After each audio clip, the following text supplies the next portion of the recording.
This is the Four-Man Rush.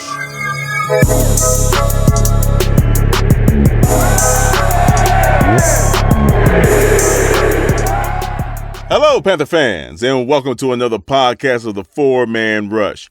I'm your host, Timmy V.O., here with Larry. Not Larry. Larry's not here with us. Neither is Monty. But we got Will, and we got Kevin. And we have a special guest from the Tampa Bay Buccaneers, the famous James, the Brit Buc, is going to join us tonight also. Obviously, we'll be talking about the Buccaneers in London. This is our first London game, if I'm not mistaken. I could be wrong. I believe it's our first London game. So we're going to talk about that. And welcome, James. And we'll say hello. Hey, good to be here, guys. How are you all doing? Great, man. Welcome back, bro. Good to have you. Happy to be here. Hopefully it's not like last time you jinxed us and you guys got that W. But anyway. Oh, man. So, yeah, Panther fans, 3 in a row. That's right. Not 1, not 2, 3 in a row. And we got our first home win of the season. Thank God. CMC is a bad mother. Hush your mouth. That's all I got to say. All right. So we're going to talk about the Jacksonville game. We'll talk about X's and O's with the Jacksonville game. And we'll talk about the upcoming Tampa Bay, Carolina, London, Big Ben, all that good stuff. It's going to be a great weekend. Early, but a great weekend. It'll be some good football. Right on. Damn, Tampa Bay's putting in work, folks, if you haven't been watching. I'm just saying. They putting in work. But anyway, let's talk about the Jacksonville, Carolina slugfest.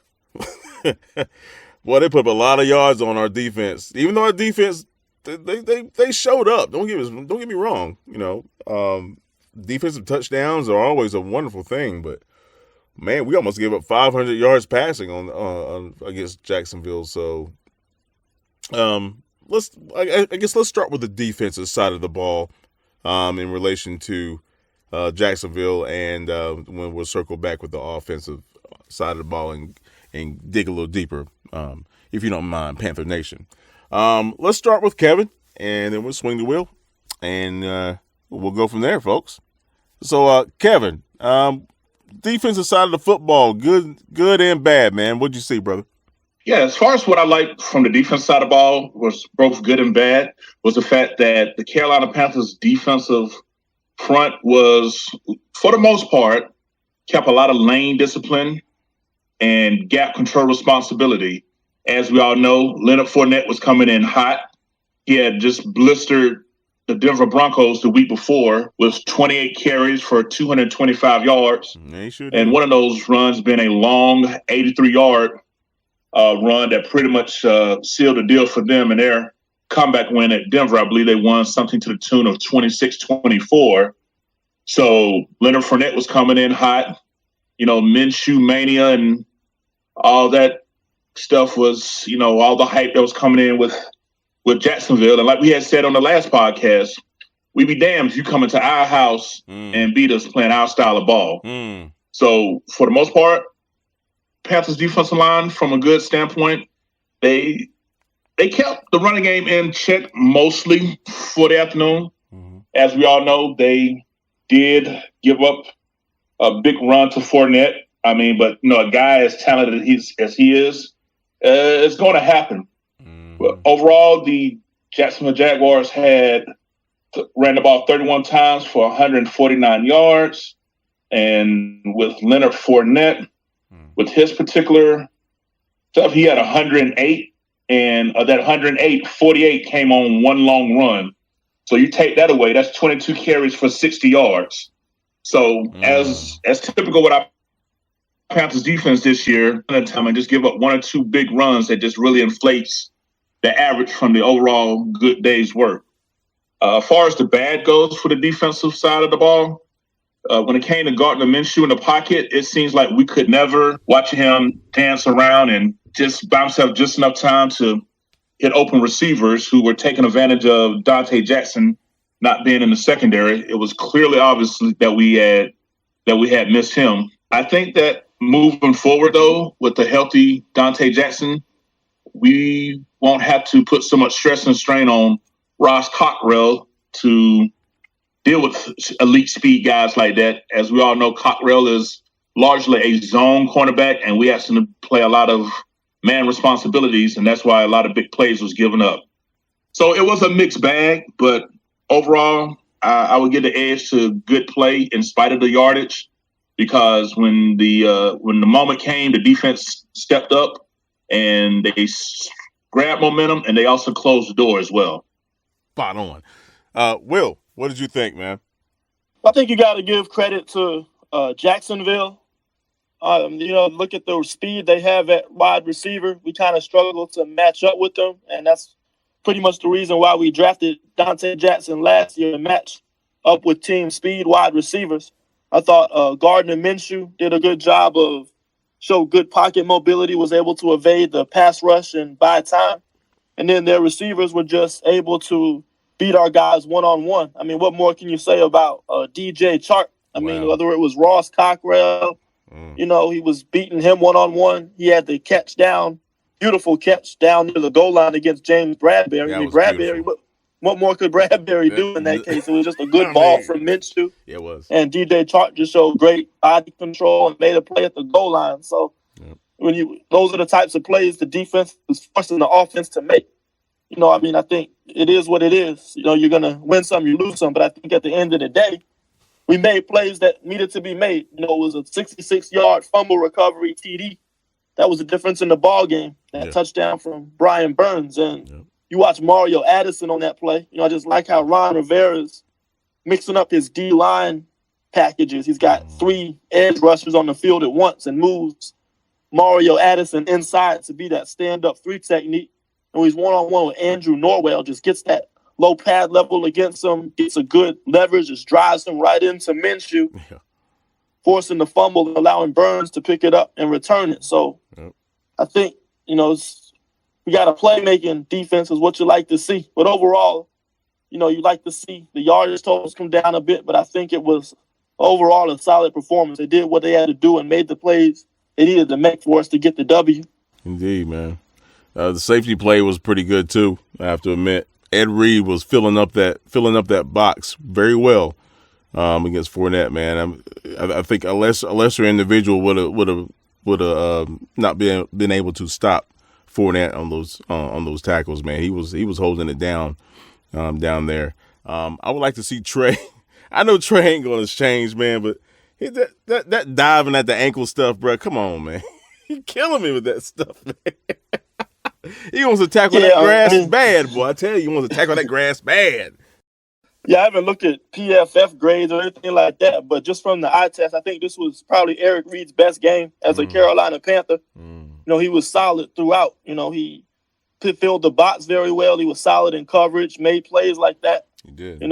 Maybe the grades will go completely against what I'm saying, because typically I don't agree with PFF, but to me, this was Eric Reid's best game since we signed him. I agree, man. Yeah, he's getting a great rhythm with that defense.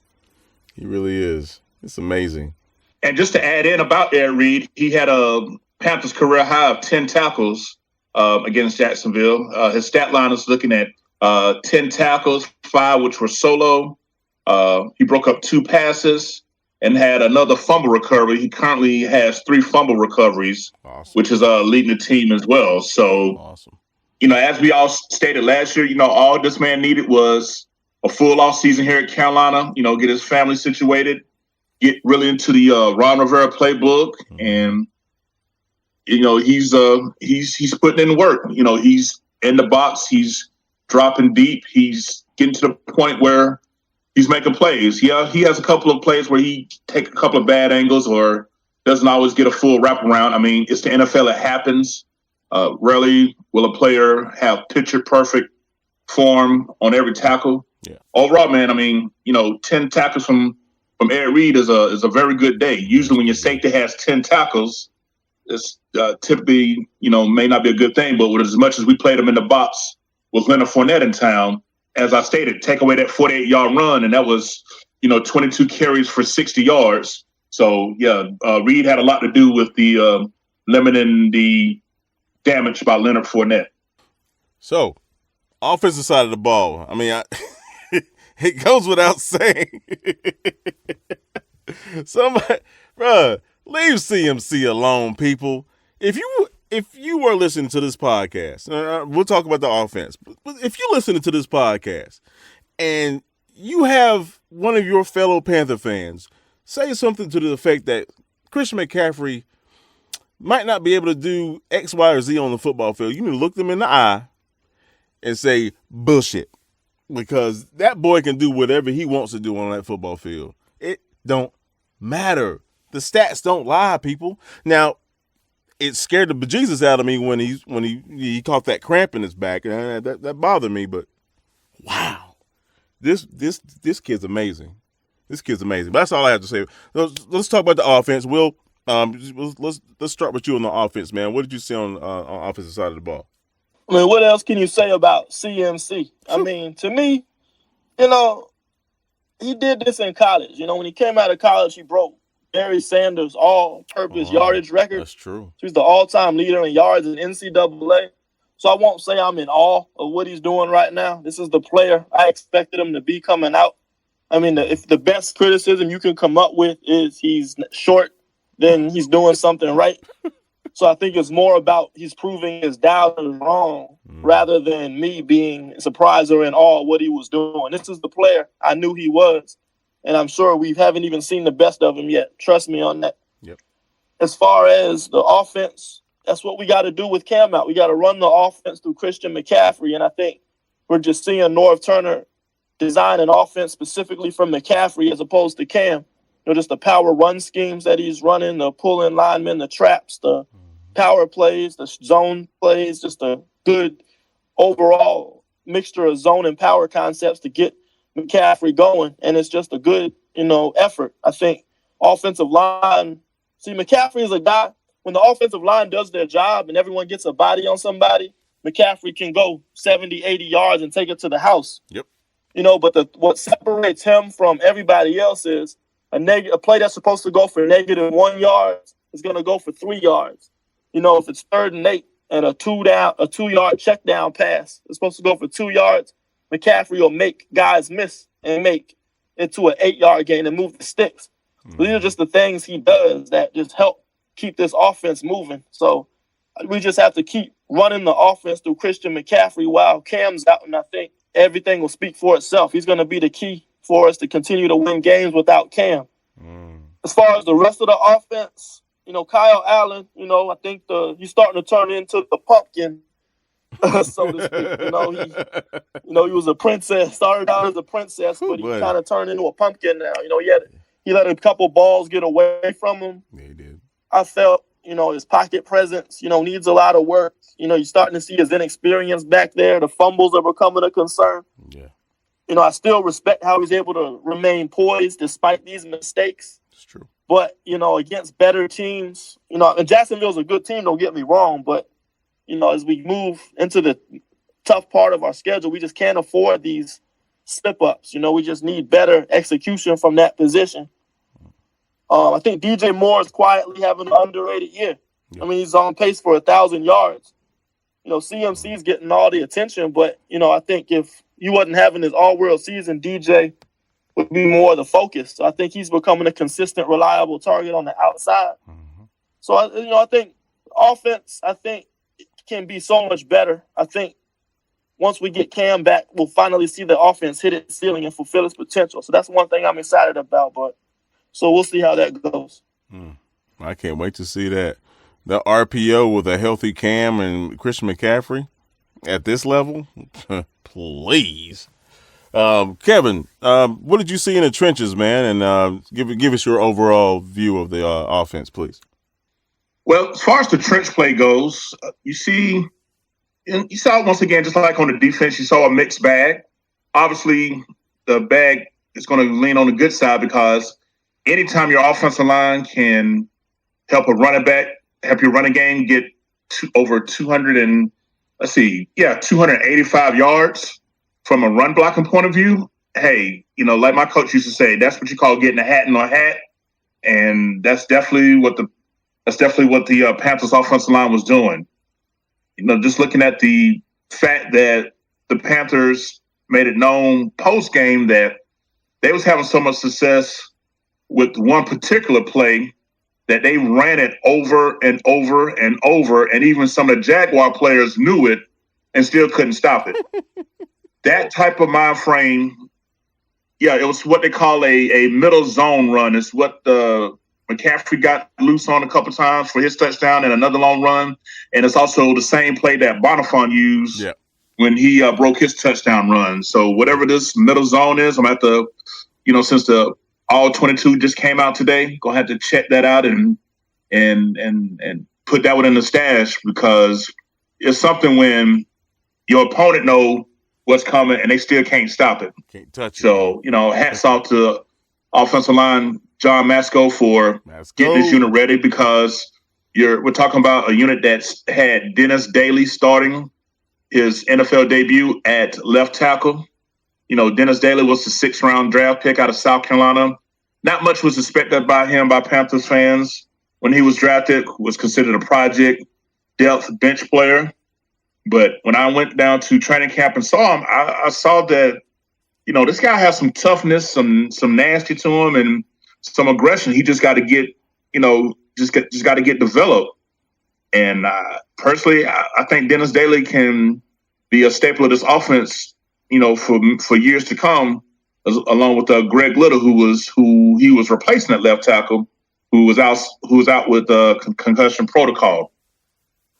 But as far as the rest of the offensive line goes, gave up 3 sacks for 21 yards of lost yards. 3 sacks is a little more than what you want to give up. I mean, Jacksonville had one of the top 5 defensive lines when you think of Calais Campbell and Marcel Darius, and you had the top 10 edge rusher from, I believe he's from Kentucky, Josh Allen out there. So they're going to make their plays as well. But we limited the damage. We didn't let it become a big sack party, and we opened up holes, and it just really allowed the Panthers to do just enough to get enough points on the board to come out with the win. But definitely the fumble return was the difference, because without that, the score is tied 27-27. But hey, as many breaks that we have had go against us, I'm glad that we had the ball bounce literally to us on that play. So overall, the offensive line, as I told you guys last week, is going to slowly start to gel. And with a performer like this, it's definitely trending in the right direction. So looking forward to seeing this offensive line continue to not only gel, but get healthy as well. Personally, I think that when Trey Turner comes back and Greg Little returns, I think Darryl Williams might get moved to the bench. And I really wouldn't have no problems with that, to be honest with you. So that's how I feel about the play of the offensive line against the Jaguars. Yeah, I have no problem at all with that, bro. I mean, don't get me wrong. I mean, I'm not a hater, man. I ain't got time for that. But Williams, he is really underperformed. He looks better at the right guard spot than he does at the left tackle spot. Even though he's had holes in his technique and his play overall in both spots, he plays better at the right guard spot. Son, you're not taking Trey's spot. You're not taking Trey's spot. That's not going to happen. But right. But and with him, yeah. I'm sorry. Go ahead. No, I was going to say with that young man coming in from South Carolina and plugging in at the left tackle and playing the way he did against Jacksonville, right? It's not like he played that way against Arizona. He played that way against Jacksonville. Right? That's a much better defensive line. So I mean, and Little held his own against Houston. So I mean, Williams he's the odd man out, dude. I mean, bro, this is your what's this? This is the 4th season, or 3rd season. Williams. Now, yeah. Williams. This is actually his 5th season. Season. Okay. He came back on a 1-year, $6 million deal after not securing the bag, in free agency. Mm-hmm. And now, what I will say from watching film with Williams is always the highest of highs and the lowest of lows, because there are some plays when you look at his play-by-play, he looks like the second-team All-Pro. I've seen him drive his defender 5-6 yards down the field. I've seen him, take an edge rusher and just move him completely out the picture. But it just doesn't happen consistently. It's more the opposite on the other ends, where he's barely getting like he's done let guys who are right in front of him. And when I say literally barely touch him, like he maybe got some gloves on him, like nothing to slow down their momentum. It's very frustrating because, 2 years ago, he was all pro. And now it's like, oh, hell no. You know what I'm saying? I mean, it's, when Williams out there blocking, I feel like that whoever's at quarterback for the Panthers feel like, Ricky from Boys Who You Want to Let Ricky! It's just, like, look out, man. It's just, I don't know. But, this offensive line get healthy. I don't be surprised if Darryl Williams is not put on the bench with Greg Little or Daly getting those tackle reps however long. Little's out with his concussion protocol, but that's just how I see it. Yeah, you can't teach speed and you can't teach fresh legs. Youth and speed, there's two things you can't teach, folks. That's just what it is, man. You get them fresh legs out there and the way these kids can block. I'm going to have to go with the younger boats. That's just me. Just me. And speaking of fresh legs, how about Bonifant coming in after Christian McCaffrey cramped up and doing what he did? It reminds me of them old video games, Street Fighter or Mortal Kombat. We had a full green bar. As you start beating on the guy, beating on the bar go to orange and the power bar get down to red. Yeah. And once you hit that red, you get that finishing blow on him. So I feel like, we was beating on Jacksonville so much, got their bar down to that red. McCaffrey's bar, his bar stays in the green, but he's probably in the orange with those cramps. Yep. Bonifant came in with that full green power bar, running against that Jags defense, and just started running circles around them. So it's always good to put some fresh legs in there, make them chase a guy, been eager to play all year. If you watch that pursuit from the safety that he juked, he had, remember you did sprints, right? You was doing those. Well, we did 5 yards. You go 5 and 5 and 5 and 5 until you get all the way down the freaking field. You have a certain look on your body, man. You got your head looking down. You just trying to pump your arms, man. You're tired as hell. Your legs can't move. It's like you're running in the sand, man. That's what that safety looked like when he had a pursuit. He's like, shit, I gotta chase this dude, man. God, Bonifant just like, just laughing. Chugging down the sideline. That was beautiful, boy. He had them boys on McCaffrey. He was at linebackers for Jacksonville. I feel sorry for that number 56. 56. Oh, McCaffrey had him move. Every single play, man. McCaffrey had the ball, 56, missing, whiffing completely, on the sideline, dancing with the Top Cats cheerleaders. He had them all over the place, twisting them around like a pretzel. But I know he happy he don't got to see McCaffrey for another 4 years. We play the Jaguars again. It was like Skip to Lou with the rucker. Yo, wasn't that the dude that he slapped to get out the way? Wasn't that the same dude? Yep, same guy. Oh, yeah. He had about 3, 4, 5 times. You just kept missing him. Oh, my God. Man.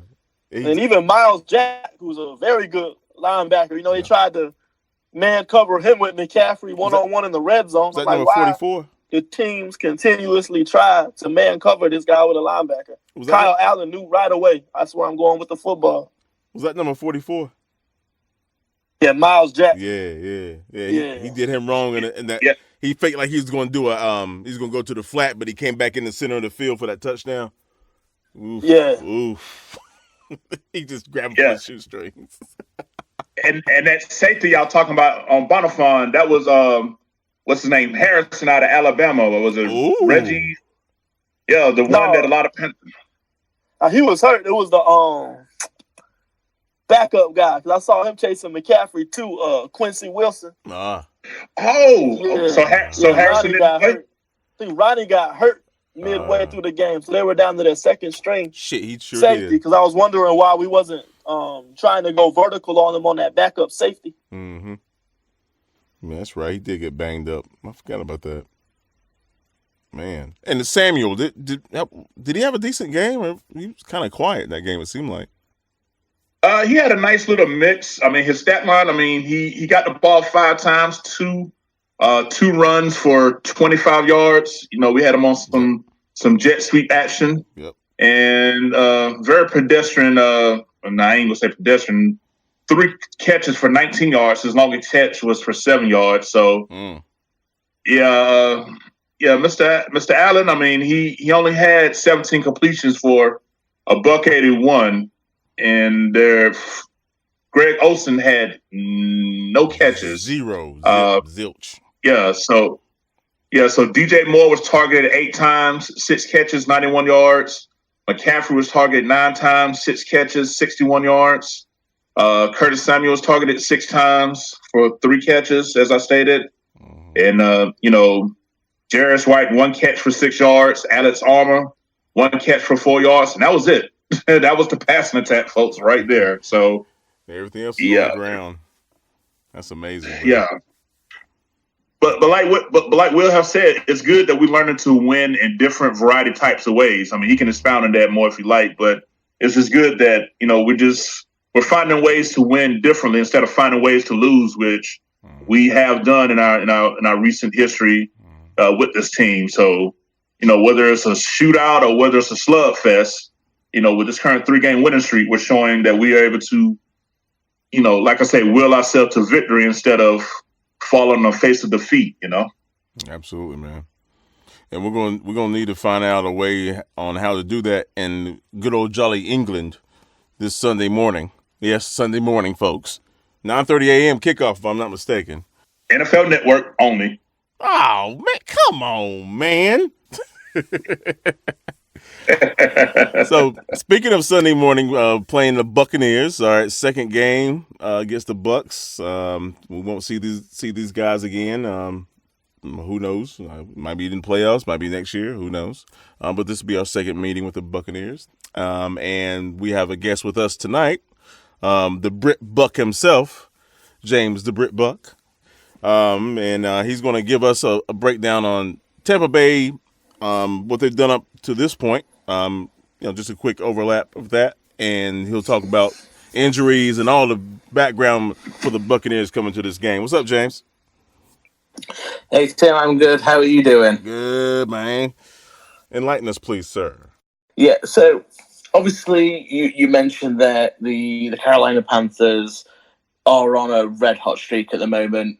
Haven't lost since they lost to the BUCS in week 2. True story. And they look a completely different team. And you guys and the guys, obviously, and girls listening, will remember that I said, I think the Carolina Panthers are a better team, and I do think they're going to get bounced back from the week 1 defeat. The Buccaneers are still figuring things out. And I still stand by that. I still think the Buccaneers are figuring things out at the moment. They are too inconsistent for my liking. When you can have a great game and beat the Carolina Panthers, then you can have an awful game and then lose to the New York Giants. Then you can play a great game and beat the LA Rams, and then you play an awful game and get beaten by the New Orleans Saints when you've got the chance to take control of the division. On that trend alone, then the Bucs are going to travel to London and beat the snot out of the Panthers, something like 77-0. But I think we all know that isn't going to happen. No.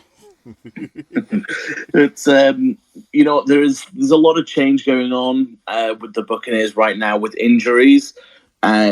Rookies Jamal Dean and Devin White are expected to return to action in London against the Carolina Panthers. That will be a much needed boost for the defense in Tampa. Now, on the flip side of that, Alex Kappa broke his arm, the right guard on the offensive line for Tampa Bay, broke his arm against the New Orleans Saints in the second quarter, continued to play the rest of the game because he's just that metal, and is obviously a very, very serious doubt, probably more than likely isn't going to play at all.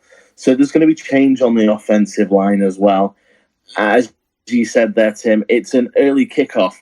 Now, something I broke earlier today, a bit of breaking news. I'm not sure if you guys know it or have heard it. The Carolina Panthers are actually landing a day earlier than the Tampa Bay Buccaneers in London. So they are going to have a chance to get used to the jet lag a lot quicker than the Buccaneers are. And as someone who's made that journey from west to east a few times, I can tell you from personal experience, going that direction is always so much worse. It absolutely wipes you out. So from a Bucs fan's point of view, I'm kind of confused that the front office has made the decision to send the team over a little bit later. So honestly, I'm not understanding the logic behind that, because it is something that's definitely going to help the Carolina Panthers in adjusting. And, you know, London's a great place. They can get some a bit more sightseeing in as well, I suppose.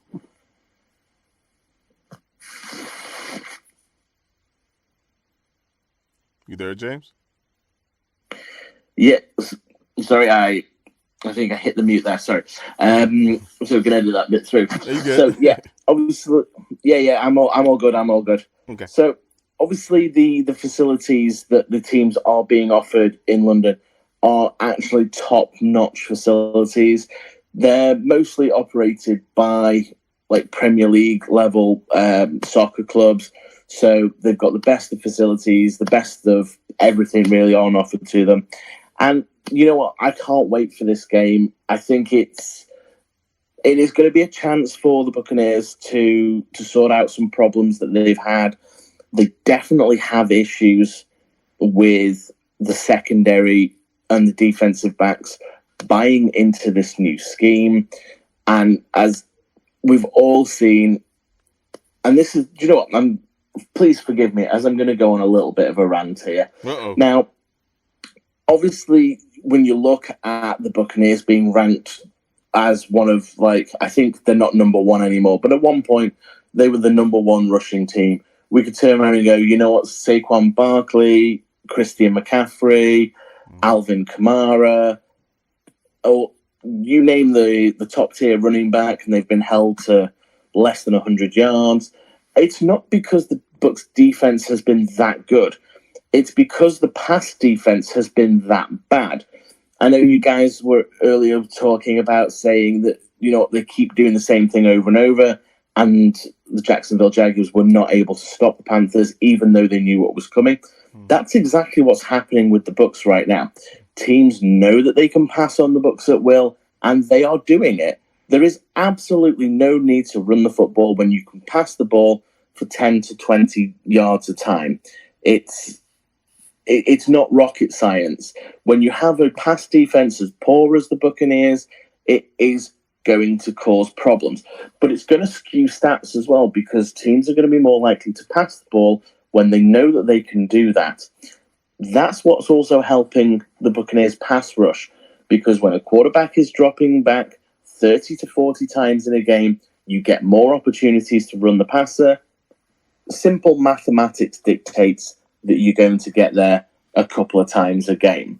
So I think at the moment, a lot of people are reading too much and the wrong kind of thing into a lot of the stats coming out of Tampa at the moment. Don't get me wrong, they are a talented team. They are buying slowly in some areas into a new philosophy, a brand new scheme, a brand new culture. But there are issues. This is still the same team largely. There hasn't been a vast personnel changeover. This is still the same team that went 5-11 2 years running. A lot of fans expecting things are going to change overnight. They're going to be sorely disappointed. This is possibly an 8-8 team with the right coaching, but changes still need to come in Tampa. And the thing that really, really worries me coming up to this is Christian McCaffrey is really, really hitting out in stride. I mean, I know, like we were talking before we went on, Christian McCaffrey's got a stupid amount of yards from scrimmage. I forget the exact number now. It's 8 and some change. Nearly 9. How many is that, Tim? 800 and some change, if I'm not mistaken. What is it, Yeah, Kevin? 836. 836. Thank you, sir. 8:36. Thank you very much, Kevin. So you've got Christian McCaffrey, who can. With this guy, you've got to pick your poison. Yeah. Are you going to let him beat you with his legs, or is he going to catch the ball and then beat you with his legs? It's going to be something, and the Bucs have got to choose which one they're going to do. Yes, Kyle Allen has led the team fantastically, and he's done everything everybody would want in a backup quarterback. He's managed the offense well. He hasn't thrown in interceptions, but he has had issues fumbling the ball. Yeah. But the real question is going to be, are the Bucs pass rush going to be able to get to him in time before he can throw the ball to, let's be honest, an open receiver? And as an unbiased fan, that is something that does worry me. I'm not going to sit here and delude myself and say that Shaq Barrett's going to resume his ridiculous numbers getting to the quarterback. I'm not going to say, oh, well, Devin White's coming back and he's going to be the difference maker. He's a rookie still learning the game. He's still struggling to get up to speed with the NFL compared to the NCAA. Is the return of Jamal Dean going to make a difference? I hope it does. But again, he's still a rookie. He's still learning the game. Is Vernon Hargreaves going to resemble anything but burnt toast? I'd like to think so, but I doubt it's going to happen. This is one of those games that I know we spoke before and we said, the winner of this game will be the team that makes the fewest mistakes, because both teams match up very well. They play very, very similar styles of football on offense and defense. But the Bucs are coming off a horrible and demoralizing loss. The Panthers are coming off a 3-game win streak. The Buccaneers have had a home game taken from them, and the Panthers are just traveling a long way to an away game. The momentum is definitely with Carolina at the moment. And for me, it just seems that there's too many things pointing in the direction of a Carolina victory. As a Bucs fan, I would hate to see it, because that drops us down to 2-4 going into the bye week. That puts us behind in the division. And it does definitely put you in a hole. A lot of fans are, we're banned from saying the P word over in Tampa. But, a lot of fans are thinking that P word regarding football in January. And, if anyone, and if the team itself has serious aspirations of getting out of this division into the promised land, then a lot of things are going to need to change. Some of those things are going to be, Bruce Arians has said himself, the secondary is too soft. Another thing is going to be stopping rushers getting to Jameis Winston. And that defensive line that you've got now is really, really ticking along. Mm-hmm. And the only, I'm going to sound like a salty dog when I say this, the only weakness on that defensive line is Gerald McCoy. So, but, it's funny. I was actually talking last night to Ryan Jensen's dad, and he was talking about the issue between his son Ryan and Gerald. And he says Ryan was actually disappointed because he's got a lot of respect for Gerald. Yeah. And for Gerald to sort of come out and say that, he likes to wind people up and he likes to get into people's head and it's not cool. Ryan's response was, you know what? I am a professional. As soon as the whistle blows, it's football. When the game is over, I've got mad respect for you. You're a good guy. You're a good player. So it's going to be interesting to see how those two get along. Indeed. Any major injuries to the Bucs going into this game? As I say, apart from Alex Kappa at the moment, who has been the team's starting right guard, there isn't any major injury concerns. The team's still keeping a close eye on DeMar Dotson, the starting right tackle. Now, he did play against the New Orleans Saints, but a lot of people who were watching the game could see that something was definitely not right with DeMar Dotson. He was more of a swinging door than he usually is. So it could well be that he is sort of sat down for a couple of training sessions. At this point, I think he would only be marked as questionable for the game, but I would expect him still to play. Offensively, you've got all of the team's major weapons outside of Brashad Perriman still nursing a hamstring injury. But, I mean, that third receiver's job has been up for grabs in Tampa since Deshaun Jackson left. We've got Scotty Miller, who was a late-round draft pick. He's shown that he's got really, really good foot speed. He's a good route runner, but his hands at the moment aren't the best. He does not enjoy catching the ball in traffic. We've got Bobo Wilson, who is mysteriously still a punt returner and still has a job in the NFL. I mean, I love seeing my name on an NFL jersey, but damn, he's one of those characters of potential because he is so fast. He has that potential where actually he could break a very long run. If he gets a hole, you know what, he could go for it, and he has the sort of speed that it is very hard for people to keep up with. But he just doesn't seem to have the field awareness or the ball carrier vision to actually find the running lanes. But you know what, he's challenging in there for the third receiver. I don't know how, but he is. We've got a previous draft pick who I actually have really, really high hopes for, in Justin Watson. I don't think he's been given a fair shake at it at the moment. He is seeing very limited snaps. However, when he comes in, he's always shown that he's a good route runner, doesn't mind taking hits over the middle when catching the ball, and he's got a great set of hands. So, you know, I think the hardest thing that the Carolina Panthers have got to game plan for is who is going to be that third receiver. Obviously, everybody knows about Mike Evans. For some reason, nobody knows about Chris Godwin. I mean, I believe he's the league leader in receiving yards now. But for some reason, he doesn't get covered. And this is absolutely crazy because, I mean, I watched the Panthers game and he was man-on-man covered. Mike Evans often drawing double coverage.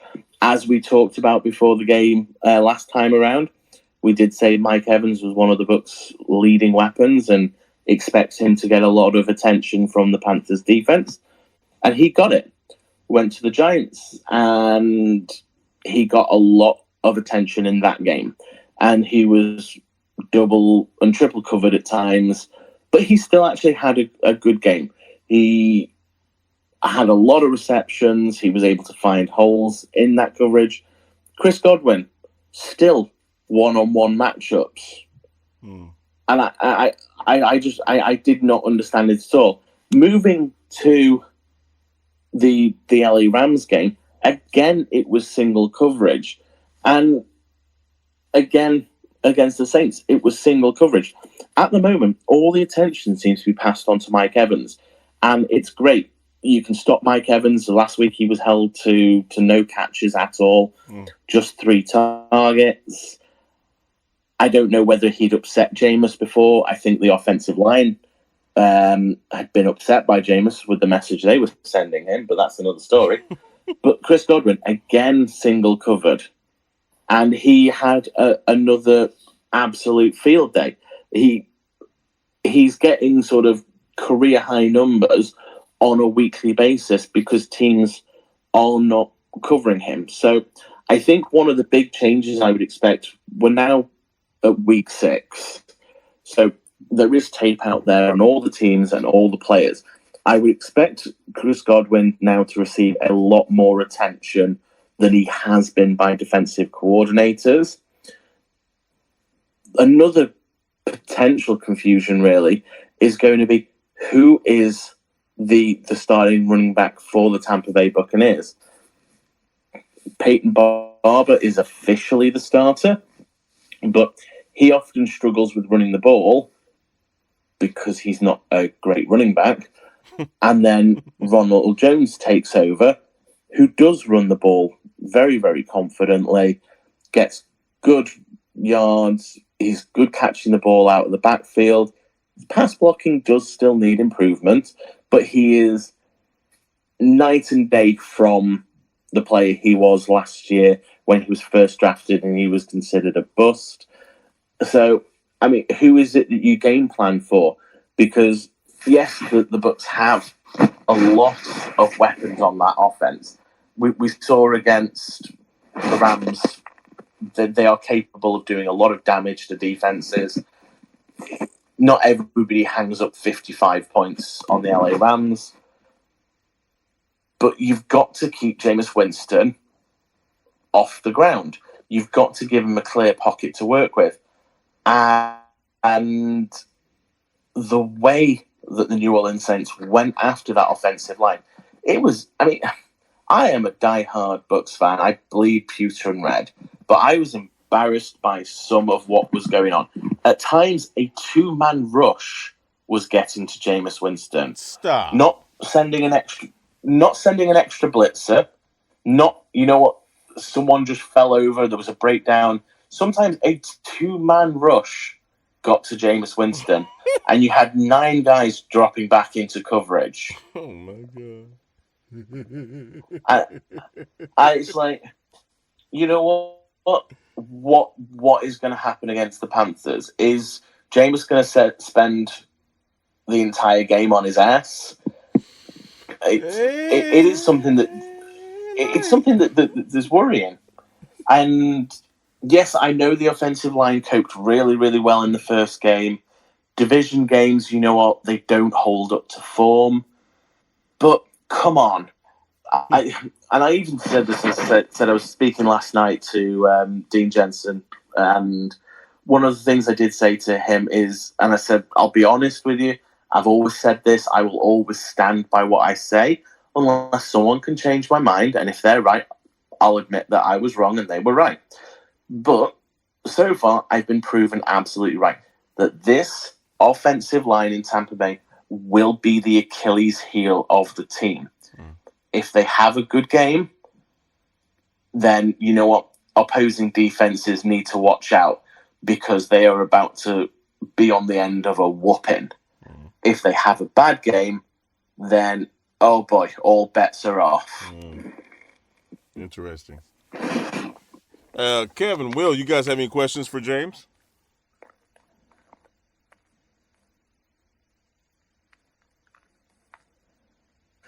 Yeah, I was looking at we watched a lot of film on the first game against the Bucs, and one thing that stood out to me was the way their defensive line dominated us up front, starting with Vita Vea up the middle. You know, he just took Matt Parody's to school over and over and over again, sure did. Collapsed in the pocket. And I think Shaquille Barrett got credit for the sacks, but it looked like it was Vita Vea's double teams that were allowing Shaquille Barrett to get those one-on-ones to help get after the passer. So, you know, I haven't watched much of the Bucs since that game, so I was wondering how Vita Vea and Shaquille Barrett have been playing since. Have they continued that momentum since our last matchup, or have they kind of fallen back a bit, and how do you expect them to impact this game coming up?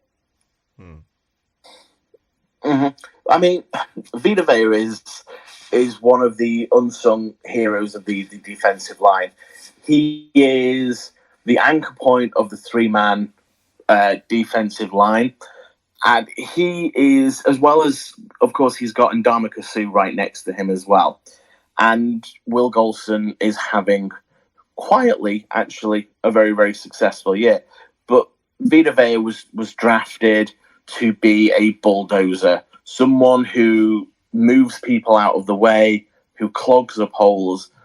The guy is drawing double teams and sometimes triple teams. And when you've got 2 guys next to each other like Vita Vea and Ndamukong Suh, you have got guys who are huge, huge presences. They require a lot of time and effort. And if you put 3 or 4 guys into blocking them, then you are going to have troubles. You are going to have to leave your tackle, either a right tackle or a left tackle, because Shaq Barrett will rush from either side depending where he's lined up. But you've got to leave one of your tackles one-on-one with Shaq Barrett. And at this point, it's man versus man, and the best man wins. You've got to remember, yes, Shaq Barrett was held to no sacks last week against the Saints, but he's on 9 sacks through 5 games. That's still quite an achievement. There are defensive ends that don't get anywhere near 9 sacks in a season, and him rushing in as an outside linebacker, they do seem to have found a very, very good formula. But I mean, go and have a look at the Saints way they handled the Buccaneers pass rush. Not once did the Bucs get into the backfield and affect Teddy Bridgewater at all. So it's going to be an interesting matchup to see how the Panthers' offensive line copes with that 3-man front. Because, I mean, I've said this before, I'll say it again. Sometimes I don't think Todd Bowles, the defensive coordinator in Tampa, I don't think he calls the right plays. I think sometimes he does go overly conservative, and then when it calls for him to be conservative, he goes overly aggressive. I still think he's learning a little bit about this defense. There is a whole learning process going on in Tampa at the moment. We are going to see mixed results. But when it works and the right play is called, it does seem that this team is very, very hard to stop defensively getting to the passer. But as I sort of said earlier as well in my rant, if you're passing the ball a lot of the time, then you are exposing your quarterback to getting sacked. So it's a question of what came first, the chicken or the egg. But from what I've seen at the moment with how the defensive line is playing in Tampa, Will Golson, Vita Vea, and Ndamukong are eating up a lot of blockers. Vita Vea up the middle is, I mean, I don't know if you've ever seen the guy in person, but he's huge. He's like 6'3", over 300 pounds, but he can run faster than most people. I mean, God did not intend a human being to be that large and move that quickly. Well, apparently he does. Well, That's yeah, a big dude, you know what? man. He's a big dude. we have the platypus, so that just goes to right? Oh man, Kevin, do you have anything to ask? Yeah, I mean, pretty much all the grounds have been covered. I was thinking about speaking on Godwin, but you covered him because, I mean, honestly, I feel comfortable with Bradbury playing against Mike Evans.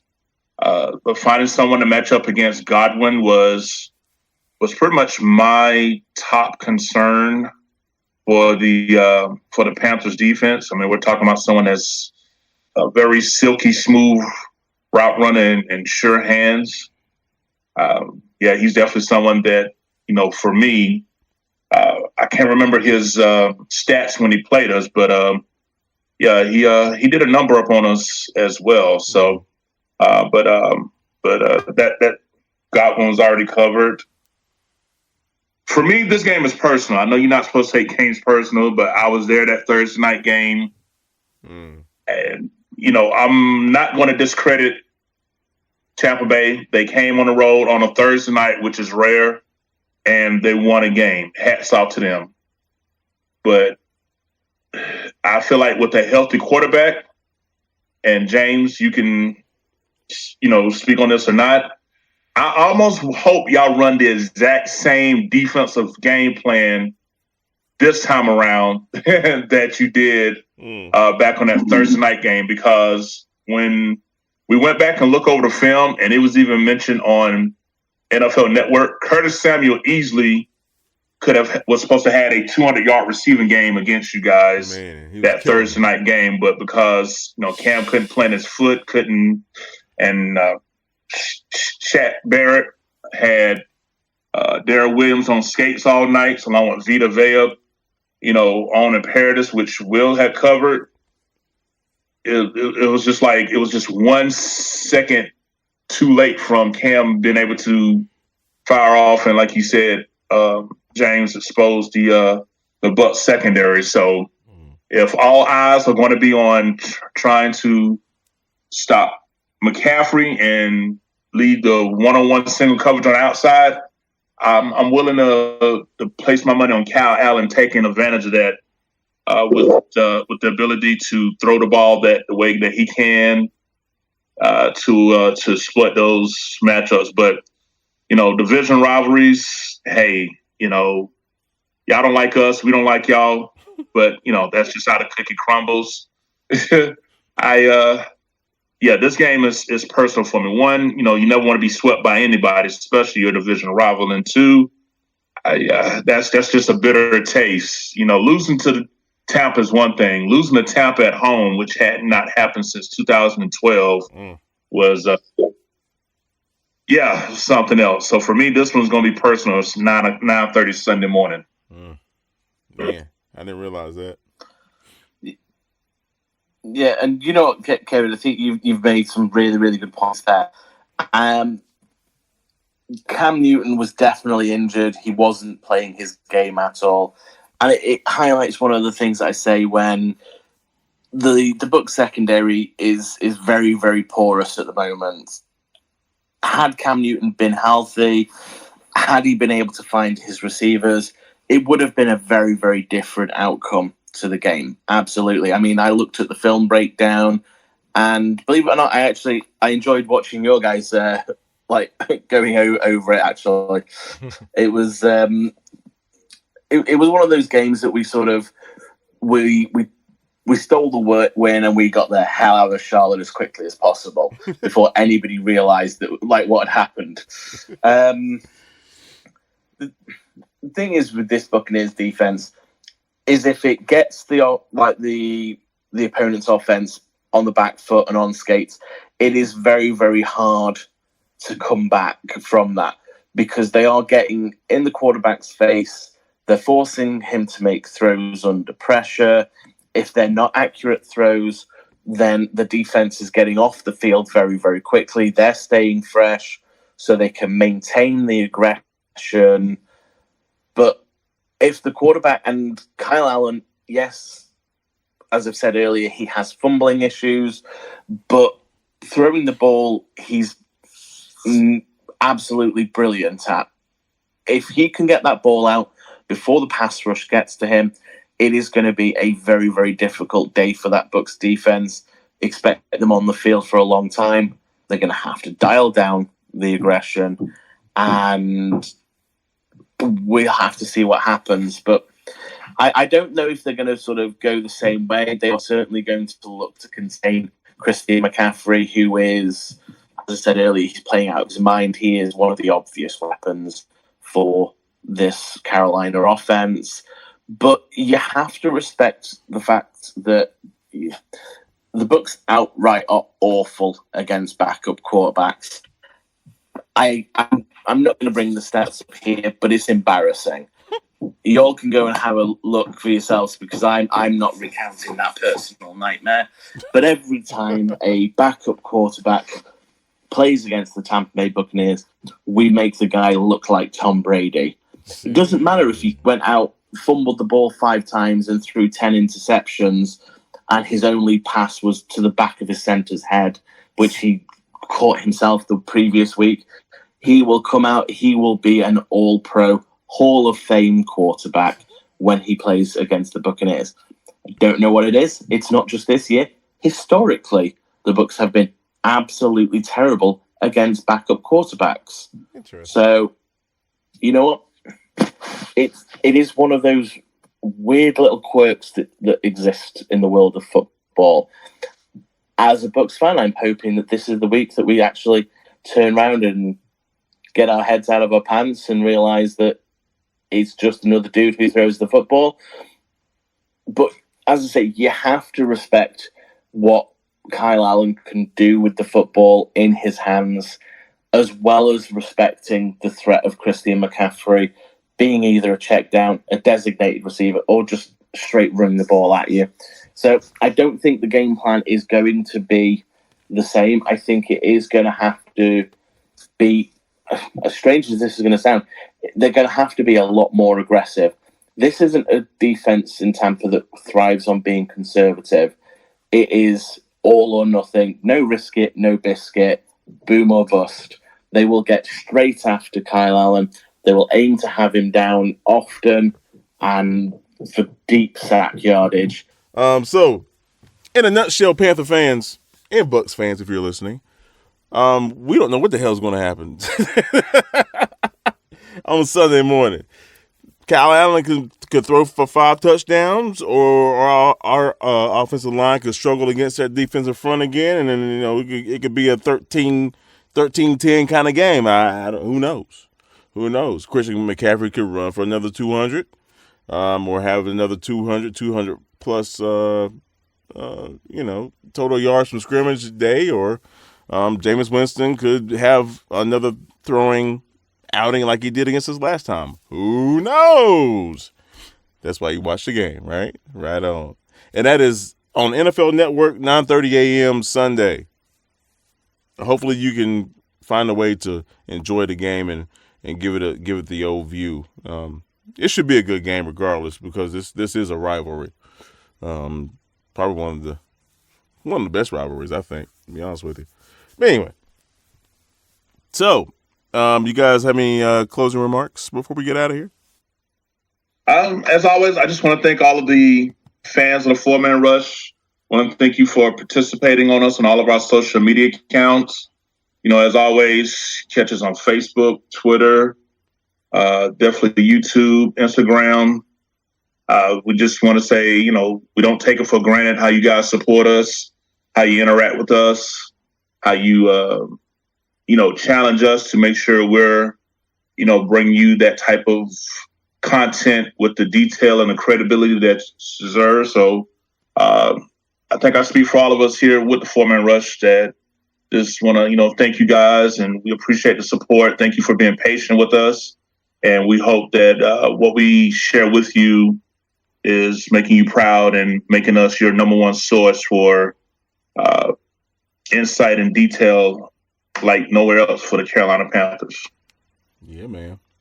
And a big shout out to James and Brit Buc for coming on board again, man. We appreciate you coming by and dropping the knowledge on us and our listeners about the Buccaneers organization.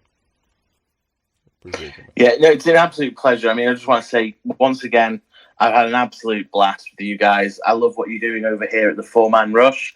I'm going to leave with just 2 things. One thing being, it's a division game coming up on Sunday. The only thing that we know that's going to happen is that there's going to be 2 teams playing football trying to win a game. Outside of that, it's anyone's game. Yeah. It really is. Form goes out the window, especially for these division rivalries, especially when it comes to the Bucs and the Panthers, which is probably at this point now the biggest rivalry in the NFC South. Yeah. I'd just like to give a big shout out as well to anyone. If you want to know what's going on with the Buccaneers, you want to keep up on a divisional rival, definitely check out BUCS Life Media. Yep. We're on Facebook, we're on Twitter, we're on Instagram, and of course we are on the World Wide Web. So check out BUCS Life Media for all of your issues surrounding the Bucs. If you want to come and shout at us for winning the game this Sunday, then you'll know where to find us. Good deal, man. Thanks, James. Oh, man. Well, folks, thanks for hanging out and listening to the 4-Man Rush here. Hopefully we brought you everything you needed to know about the upcoming game Sunday and the recap from that crazy Hall of Honor Jaguars game. That was cool, and it was great to see those inductees. That was awesome. Big thanks to Kev for giving us a live feed for that. If you haven't seen that, go to our the 4-Man Rush Facebook page. You can check that out. The video's still there. Yeah, man. So, on behalf of the 4-Man Rush, myself, Timmy V.O., Kevin, of course, James, Brit Buc, and Will, and of course, Monty and Larry out there doing their thing. Canardo, Norris, Vince, Ladarius. Thank you so much for checking us out. Whether it's the morning, the afternoon, the evening, whenever you listen to this podcast, please take care of yourself. Enjoy your life. Enjoy the fact that you're able to listen to this podcast. And as always, keep pounding. Well, James. Woo. You better hope. Always a blast, fellas. I love what you do. You better hope McCaffrey is cramping up again, bro.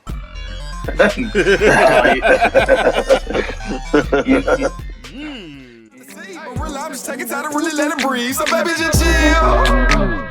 She love it. We out in public and we can just chill with my partners, and we can go back to my crib and just chill under covers and do we call me and you lovers. The Four-Man Rush is brought to you by the love and respect of and for the Carolina Panthers and Carolina Panther fans everywhere. Keep pounding. The Four-Man Rush is a non-affiliate of the Carolina Panther organization. All thoughts, assessments, and content of this podcast is directly related to the Four-Man Rush exclusively. Thank you.